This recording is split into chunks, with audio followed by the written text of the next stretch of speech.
ça vous concerne. L'émission qui vous plonge au cœur des enjeux du service public. Au cœur des enjeux du service public. Nos experts décryptent des thèmes essentiels. Des thèmes essentiels. Des échanges enrichissants et des réponses à vos questions.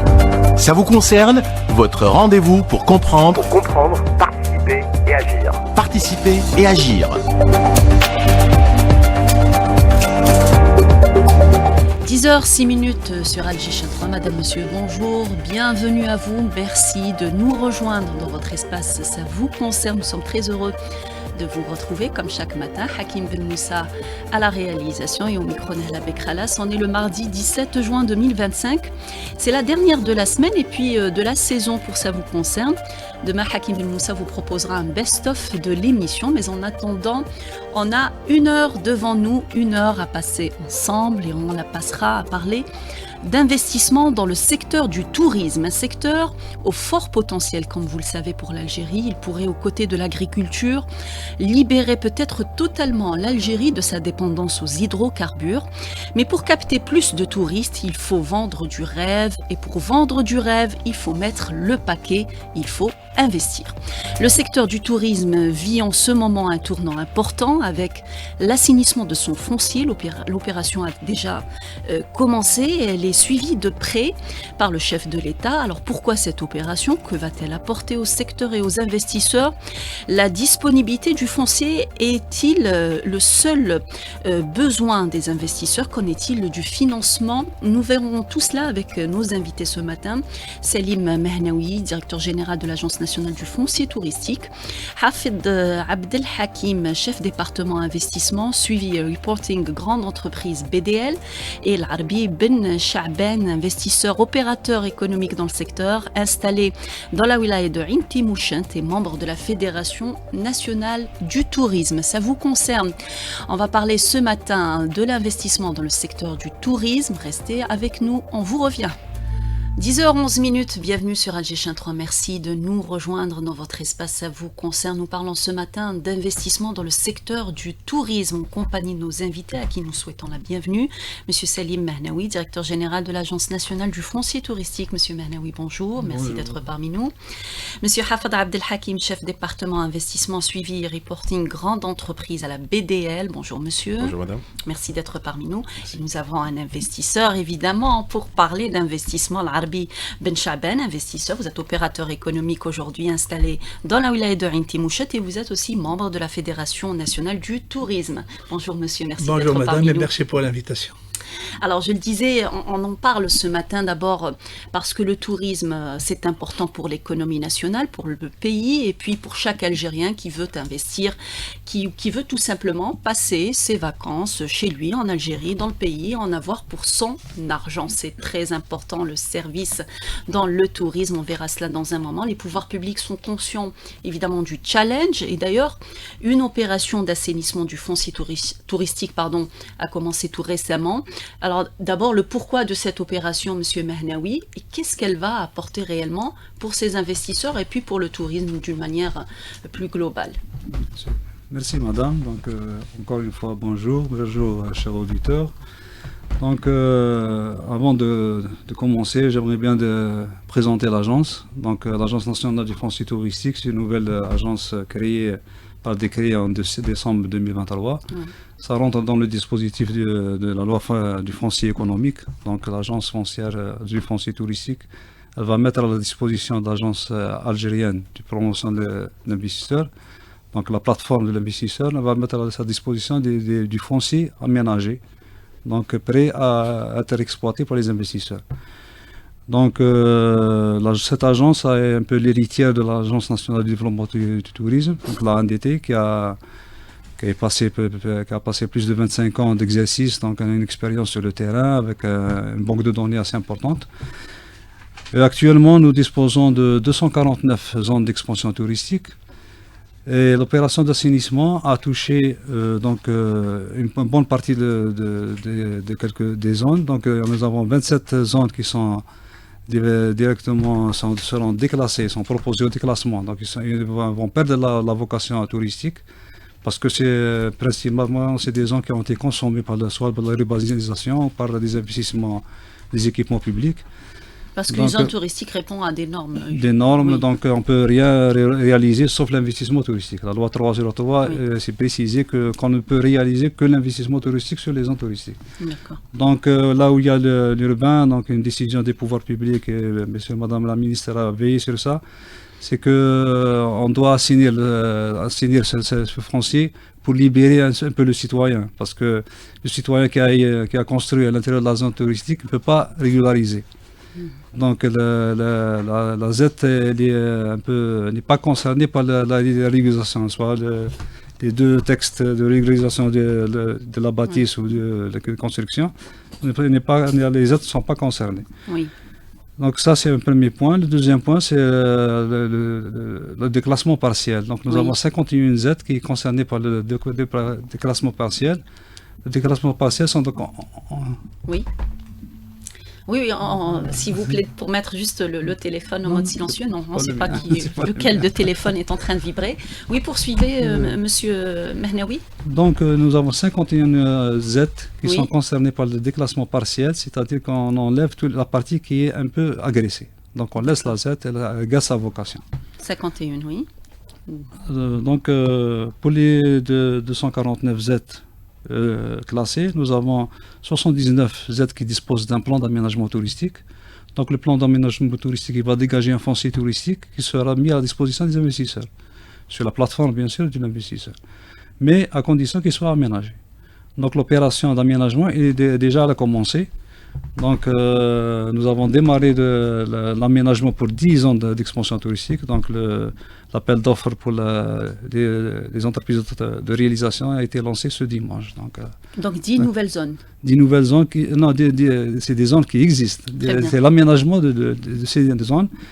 Donc l'aménagement de ces zones, il va dégager quand même un important portefeuille foncier qui permet au moins de mettre à la disposition des investisseurs, parce qu'il y a une demande très importante, surtout sur le littoral, où il y a une grande demande d'investissement. Et ces zones sont particulièrement, ou plutôt dans la majorité, sur le littoral ou un peu partout? Un peu partout. Nous avons le littoral, nous avons sur le haut plateau et le sud. Donc les 10 sont répartis sur les 3 zones. Donc le haut plateau, le littoral et le sud. Donc il sera question cette fois-ci de mettre à disposition des investisseurs des zones aménagées. Qu'est-ce qu'on entend par aménager? Aménager, c'est qu'ils disposent de tous les réseaux.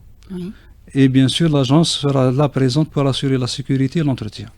Et la gestion de ces zones, parce qu'on ne peut pas créer des zones et les laisser comme ça. Donc le législateur a prévu la gestion de ces zones qui sera assurée par l'Agence nationale du foncier touristique. Donc vous serez là avant et puis pendant tout le temps. Tout le temps, voilà. Tout le temps, ouais. C'est important de le souligner. Monsieur Benchaben, vous êtes en tant qu'opérateur investisseur, vous êtes installé à Ain Timouchet et vous êtes aussi membre de la Fédération nationale du tourisme. Le fait aujourd'hui que le ministère du tourisme décide de faire le ménage dans son foncier touristique, on a vu qu'il y a eu beaucoup d'expansion urbaine au niveau donc des zones, et puis il y avait des zones qui étaient proposées, qui n'étaient pas aménagées.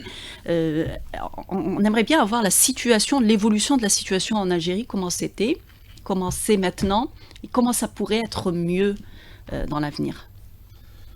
Oui, d'abord, je tiens à vous remercier pour l'invitation à éclaircir certains problèmes qui freinent encore le développement du secteur du tourisme. Oui. Donc, moi, je dis que vraiment, moi, je suis gêné quand je suis dans un pays qui est un continent. On parle encore de la crise du foncier.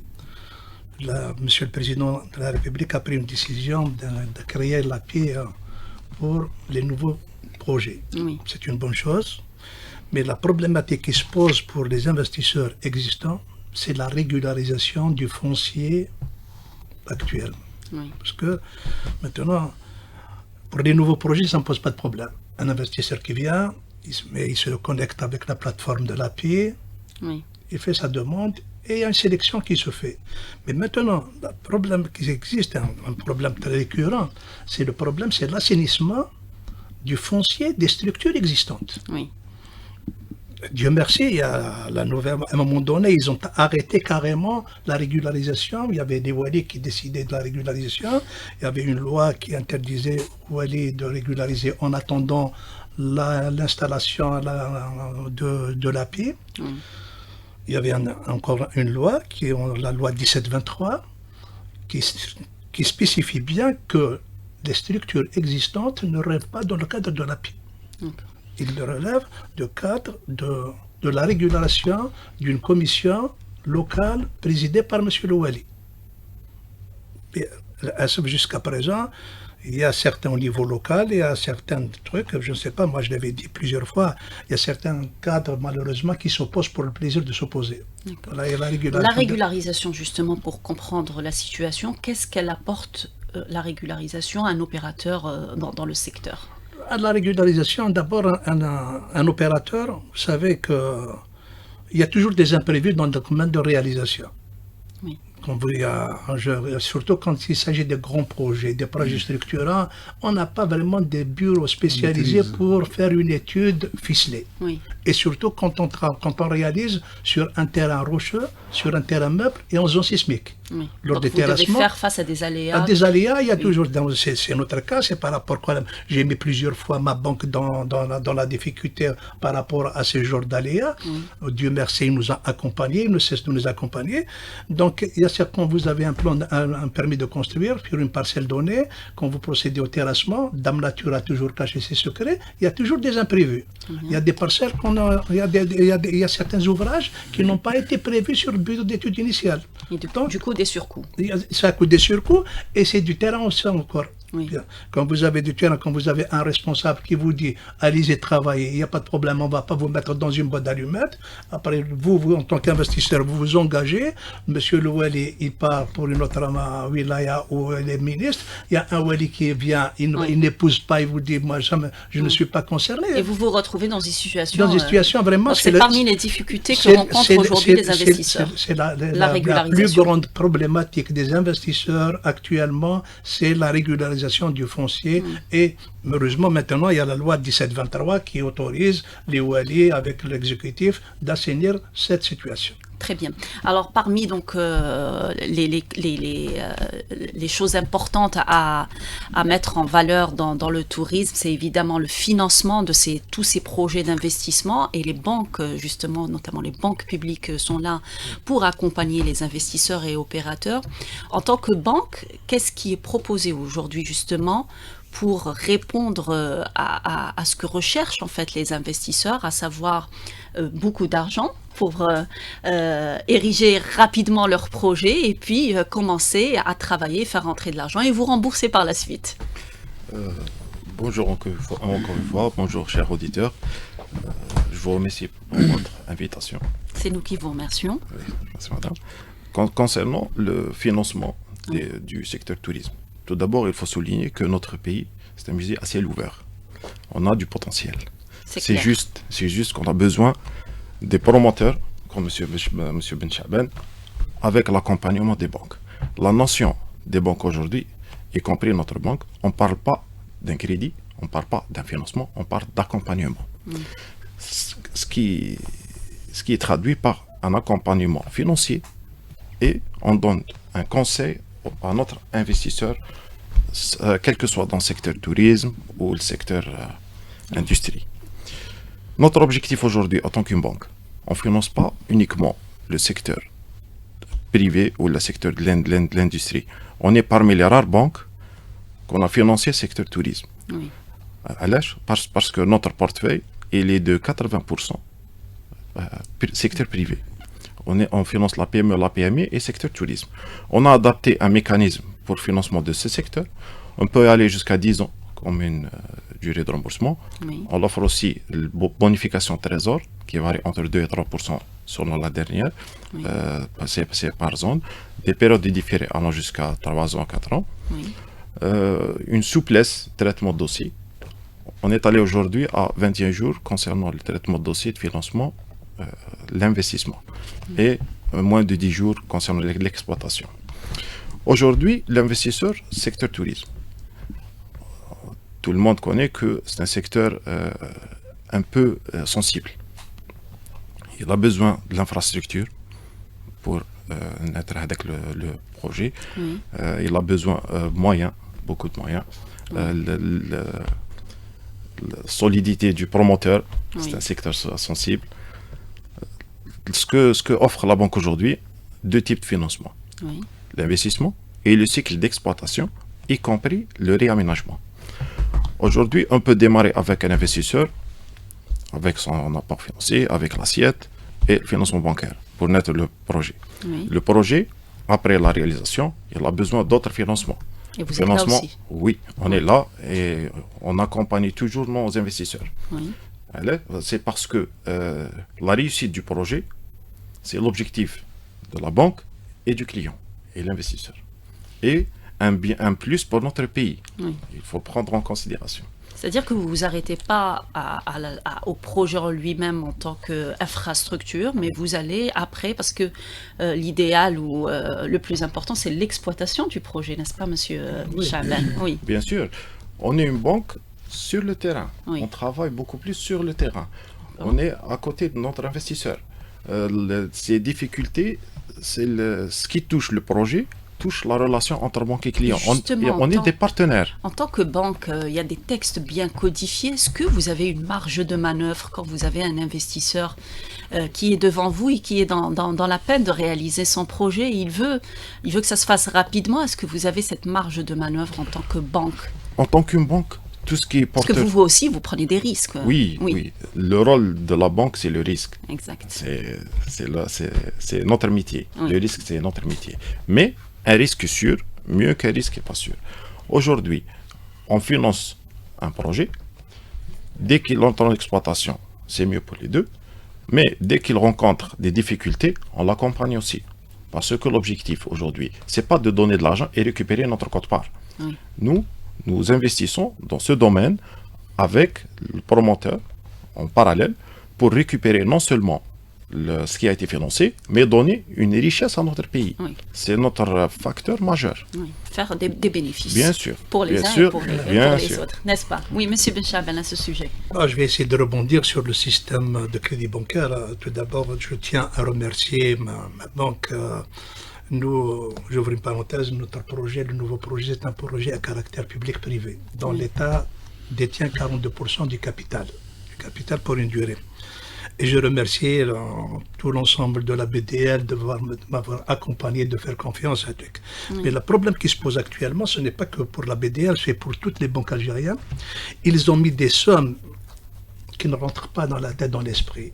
Et maintenant, j'ai toujours dit, j'en ai toujours lutté, comment ces banques récupèrent leur argent sans y aller à la casse. Maintenant, pour que les banques récupèrent leur argent sans y aller à la casse, il va falloir installer un instance qui se passe. Quand vous dites à la casse, ça veut dire devant la justice. Devant la justice, et on revient à la justice. À l'échelle mondiale, dans le secteur du tourisme, c'est un crédit qui commence à partir de 20 ans et plus. Chez nous, il est plutôt court, 10 ans. 10 ans, 5 ans, on m'a financé le premier projet dont je suis en difficulté et je suis en justice par rapport à un crédit sur 5 ans. On sait que l'investissement, ça prend du temps pour être rentable. L'étude que les projets, les moindres, ce n'est pas des grands projets, projets de taille moyenne, ils ne sont rentables qu'à partir de 20 ans. À partir de 20 ans, il commence à être amorti. Mais à Safhanaya, on vous donne un crédit sur 10 ans, avec un différé de 2 ans, alors que même des projets étatiques n'ont jamais été réalisés dans des délais impartis. Il y a toujours, il y a l'inflation, il y a des contraintes, il y a des trucs, et on commence à payer des intérêts intercalaires, et nous, on est en phase de réalisation. Donc, pour développer ce secteur, les pouvoirs publics doivent revoir le système de financement sur le long terme pour que l'investisseur ne sera pas dans les difficultés, la banque puisse récupérer son argent sans le moindre problème, et demain s'il y a un problème, quand il y a le truc, ni l'investisseur, ni la banque, ni l'État n'est gagnant sur une structure qui est en difficulté. Très bien. Alors, monsieur Mahnaoui, je reviens à vous pour l'opération d'assainissement. Que deviendront les zones que vous allez déclasser ou que vous allez partiellement déclasser? Et puis, la régularisation, vous avez dit tout à l'heure que l'expansion urbaine a fait qu'aujourd'hui, on peut régulariser les sites. Ça comprend aussi les sites qui étaient les sites d'habitation tenus par les promoteurs publics? On sait qu'il y en a beaucoup, notamment par exemple au niveau de Boumerdès, il y a des zones qui étaient des zones d'expansion touristique et qui sont devenues, qui ont été consommées par l'urbanisation. Oui, automatiquement, une fois déclassé, donc l'arrêté de déclassement sera publié, donc ces zones feront partie du foncier urbain. C'est une excellente nouvelle pour ceux qui étaient dans le... Ils vont être régis par le poste et par les instruments d'urbanisme locaux, donc il n'y a pas de problème. Par contre, pour tout ce qui est...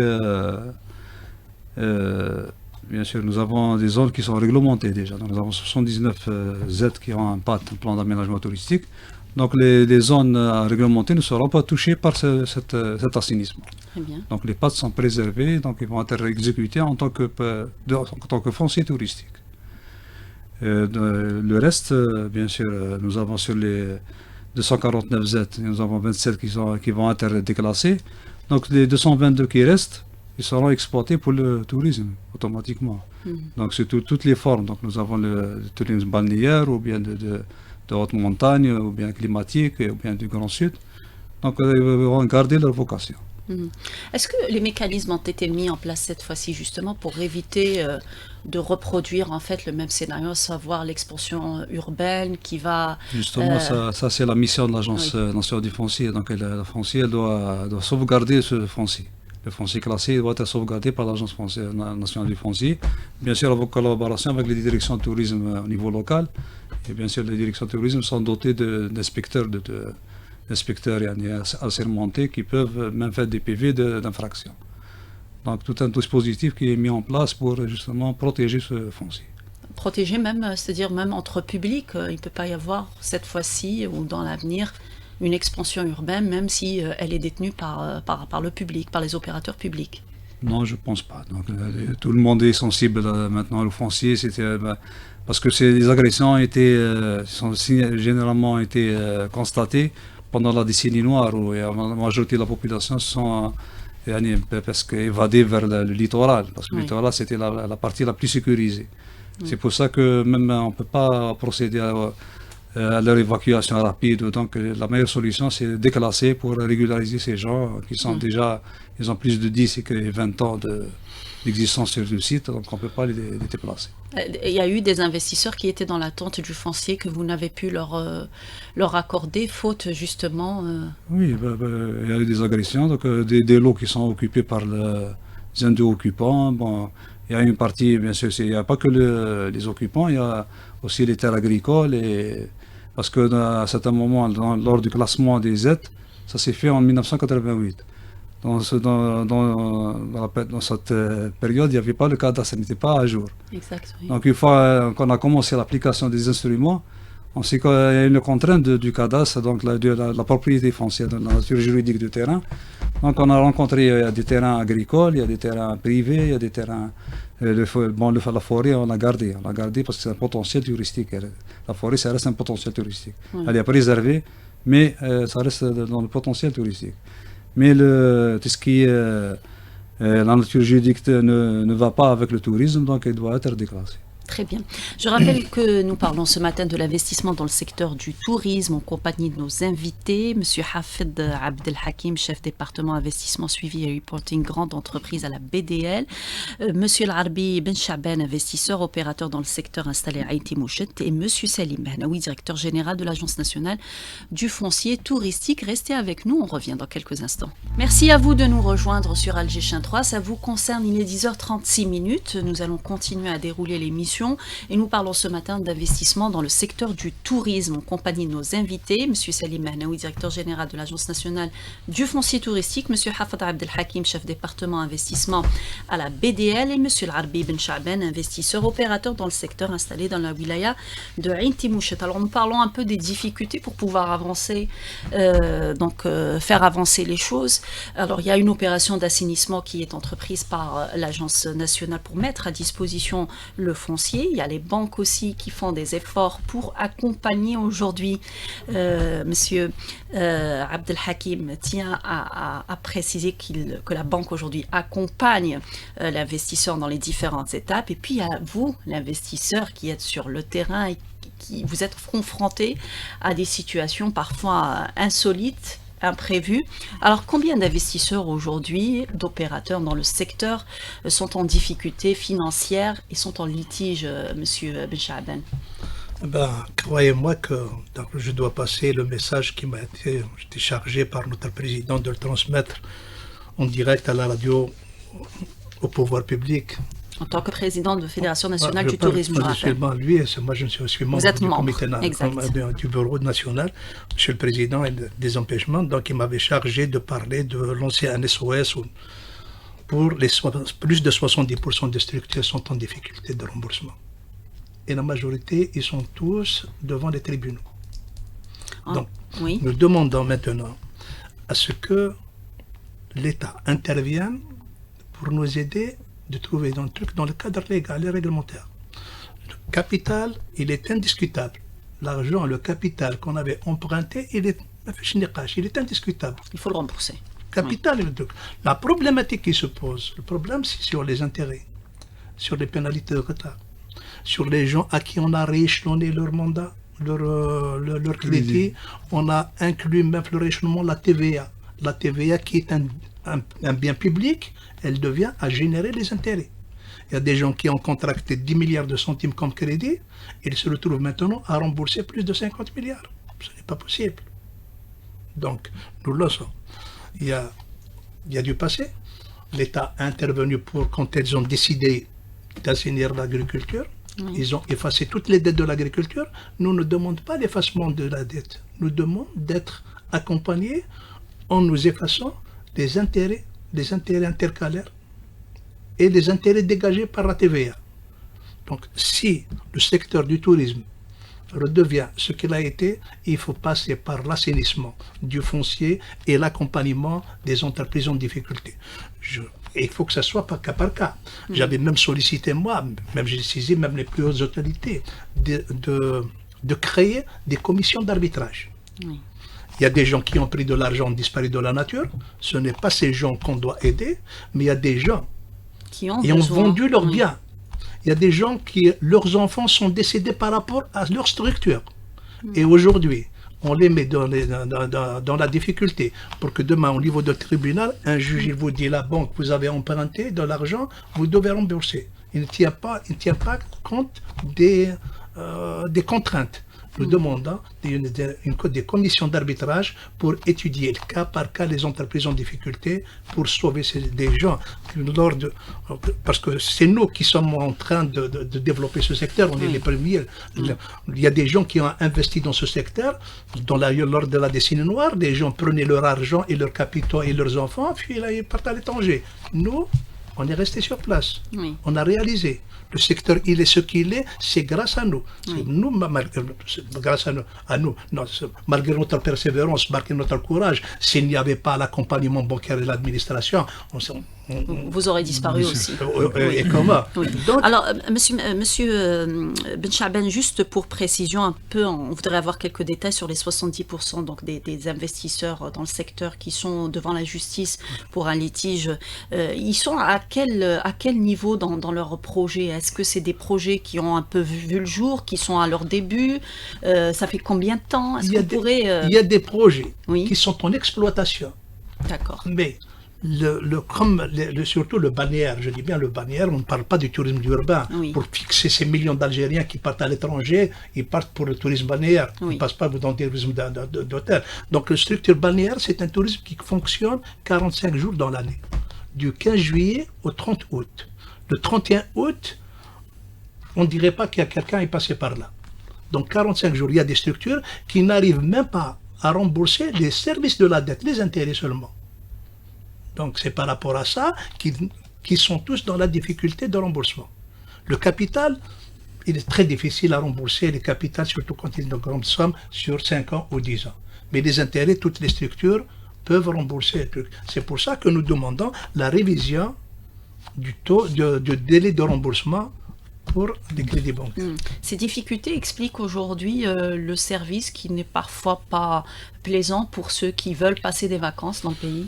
Le service, moi j'ai toujours dit, je parle en connaissance de cause, le jour où l'offre sera supérieure à la demande, il y aura une certaine concurrence loyale, le service, ça va Il va se créer de lui-même. Pour qu'elle soit loyale, cette concurrence, il faut assainir la situation financière. Il faut assainir la situation financière. Il faut qu'on pour assainir la situation. Moi qui est en difficulté, je ne peux pas encore améliorer ma structure alors que je ne peux même pas rembourser mon crédit. Oui. Donc tout se repose sur l'assainissement des entreprises en difficulté pour redonner, replacer l'Algérie dans l'état où il était les années 60 et les années 70. On est sorti de l'indépendance, on était un pays réceptif. Malheureusement aujourd'hui, 60 ans après, on n'arrive même pas à fixer nos concitoyens de passer leurs vacances chez eux. Monsieur Abdelhakim, on a écouté un peu Monsieur Benchamin par rapport à ces difficultés liées au crédit bancaire. Est-ce que vous avez, vous, en tant que banque, un moyen de faire face à ces difficultés parce que c'est ni vous ni eux n'êtes gagnants dans cette affaire, parce que vous aussi, vous vous retrouvez sans votre capital, sans possibilité de rembourser les prêts. Est-ce que vous avez les mains liées par rapport à cette situation? Vous êtes contraint de suivre tout simplement la législation, c'est ce qu'il faut changer aujourd'hui peut-être. Il faut souligner que l'argent de la BDL appartient à l'État. Il faut bien l'entretenir, il faut surveiller, il ne faut pas l'investir dans des projets dont l'investissement ne sera pas rentable. C'est pour garantir non seulement la réussite du projet, y compris le retour de l'investissement en principal, capital et intérêt. Quand on voit que 70% sont en difficulté, est-ce que ça veut dire que 70% n'étaient pas viables au départ ou...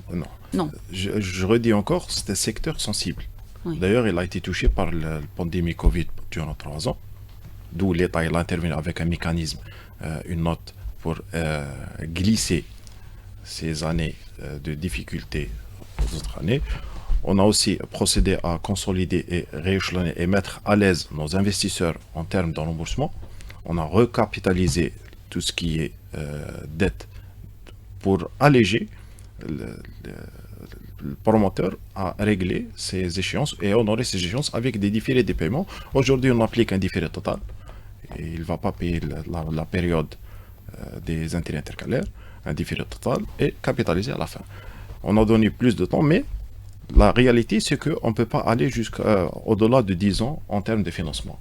Or que c'est un secteur qui demande 15-20 ans pour qu'il y ait un retour d'investissement. Ou c'est un secteur qui ne demande pas au début un financement. Je dis bien, CMT, c'est le financement de l'investissement. Il demande un financement et chaque 3 ans, en parallèle, il demande un autre financement. Pourquoi? Aujourd'hui, on finance un hôtel ou un complexe touristique. Au bout de 3 années, il faut réaménager, réparer les dégâts. C'est un secteur qui est sensible, qui demande beaucoup d'entretien, formation de personnel. Imaginez-vous, quand on finance une structure, sans la mise en œuvre d'un personnel qualifié, premièrement, il ne va pas assurer un service adéquat. Qui dit service des clientèles, qui des clientèles, des retours sur investissement et des rentrées d'argent. Aujourd'hui, notre banque accompagne les investisseurs. On propose à eux, au départ, lors du dépôt de son dossier, que si vous augmentez le montant de financement, vous avez couru un risque que le retour de l'investissement, ça va dépasser les 10 à 15 ans. Ce qu'on oriente, c'est démarrer étape par étape. Un méga Commencez projet, petit. Étape par étape. Démarrer votre activité dans une zone où il n'y a pas d'infrastructure, c'est un risque total. Oui, c'est un risque total. L'infrastructure, c'est pour ça que je cite toujours que le secteur de l'industrie, c'est le noyau et le secteur le plus sensible. Il est touché par des différents intervenants, quelle que soit l'infrastructure, quelle que soit la pandémie. C'est un secteur des services. Et on ne peut pas ignorer cette information. C'est pour ça, nos investisseurs, on l'offre à eux, voilà, votre projet, il sera mature après 9 ans, 10 ans, mais si vous concentrez ce type de financement, vous pouvez. Mais malheureusement, il y a des investisseurs, ils disent, voilà, moi je rentre avec vous à 30-70%, je veux réaliser, mais le cas, c'est les imprévus durant la réalisation. D'où un crédit peut démarrer à 10 millions de dinars. fin de remboursement, il se retrouve à 100 millions de dinars. Bien sûr, le rôle de la banque est de récupérer le principal et l'intérêt, c'est l'accessoire, et de faire naître le projet. Mais parfois les difficultés, mais alhamdoulilah, aujourd'hui notre banque, la BDL, on a trouvé un mécanisme, bien sûr, on agit selon la loi, un mécanisme d'alléger un petit peu notre investisseur, mais quand il y a casse... Oui, reste que la justice est souvent sollicitée. Moyen parce que ce ne sont pas nos fonds. Aujourd'hui, on est avec des actionnaires, des personnes privées. Donc, on surveille beaucoup plus. Vous êtes dans votre rôle aujourd'hui, c'est comme a dit M. Benjamin, c'est la législation qui devrait changer, opter pour des crédits à long terme. Oui, c'est parce que si on considère toujours que le projet touristique, c'est comme de l'industrie, on peut pas. Nous, on a trouvé un mécanisme de donner beaucoup plus de l'importance à ce secteur. D'ailleurs, on est parmi les seules banques qui financent ce secteur. On sait très bien que durée de maturité, c'est 10 ans, 12 ans, 13 ans. Mais on a pris ce risque. On a financé pour des biens, pour voir quelque chose pour notre pays, pour nos citoyens. Et sur vos financements, combien ont réussi?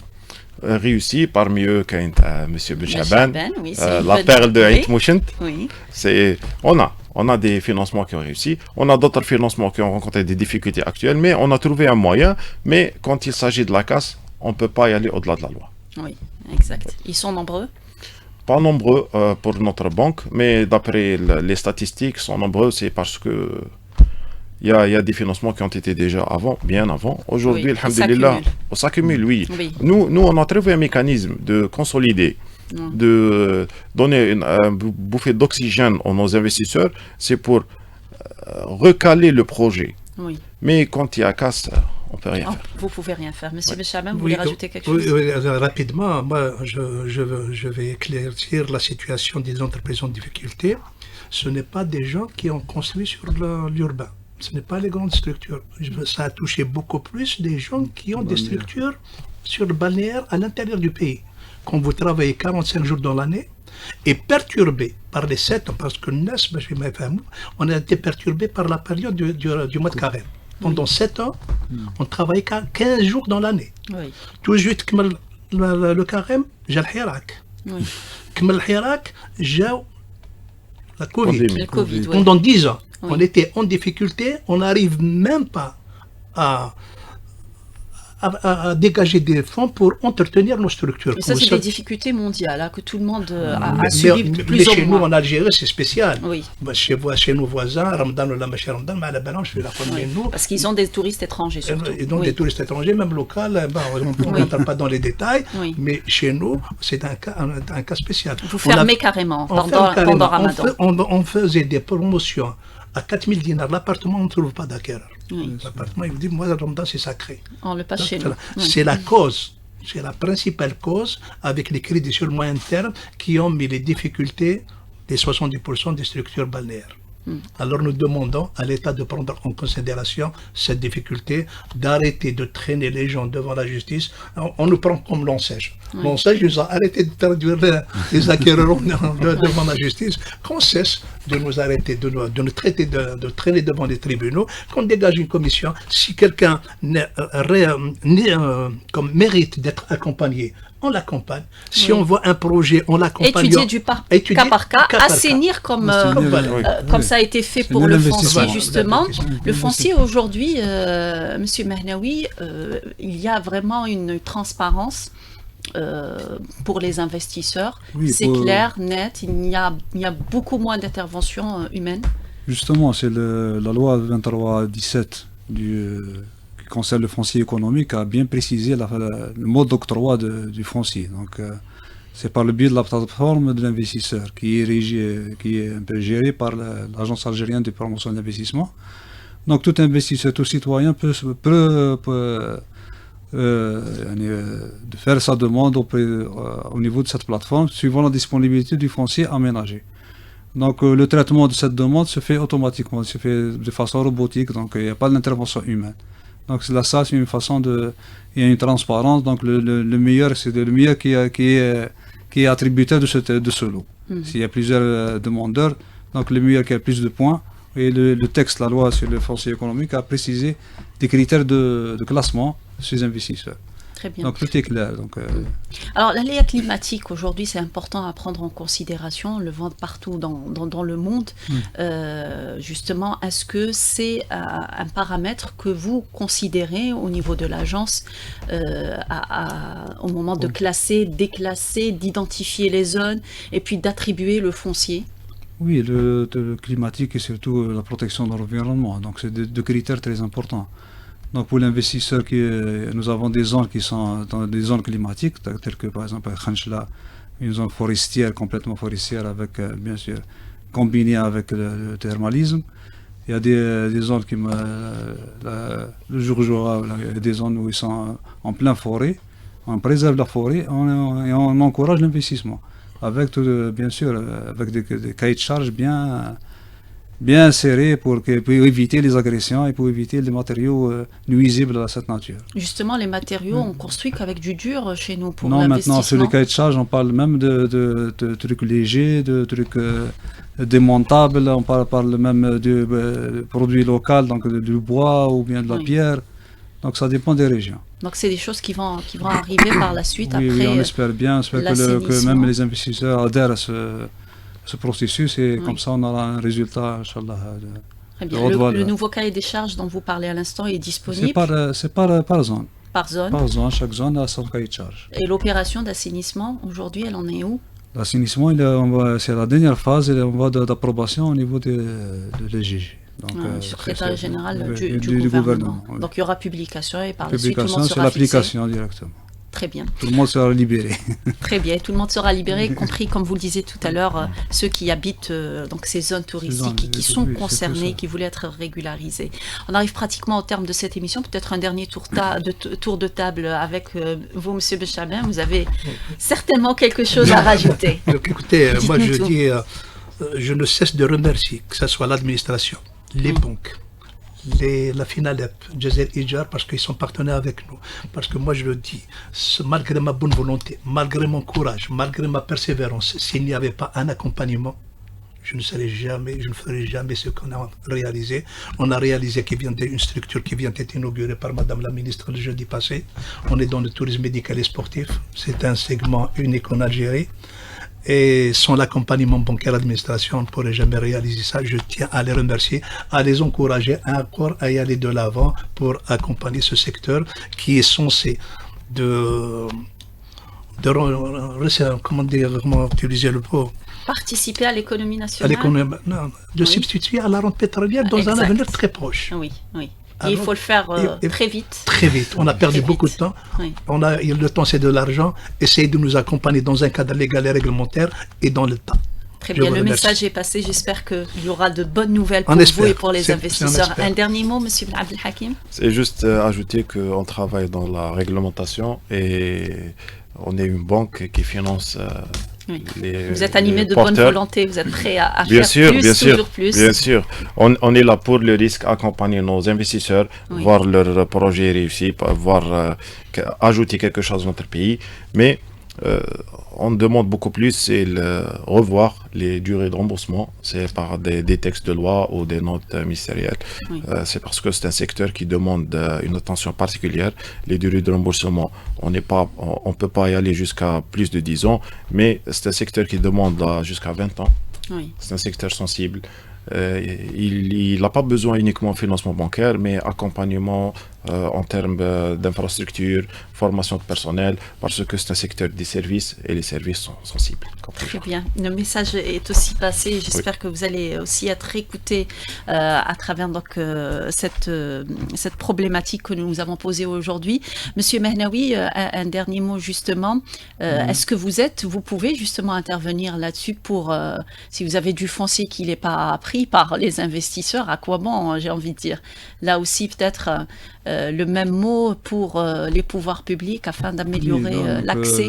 Le pouvoir public, donc à chaque fois, donc, par le biais de textes, ils interviennent pour justement faciliter l'accès au foncier. Oui. Donc on voit chaque décennie de nouveaux textes pour débloquer cette situation.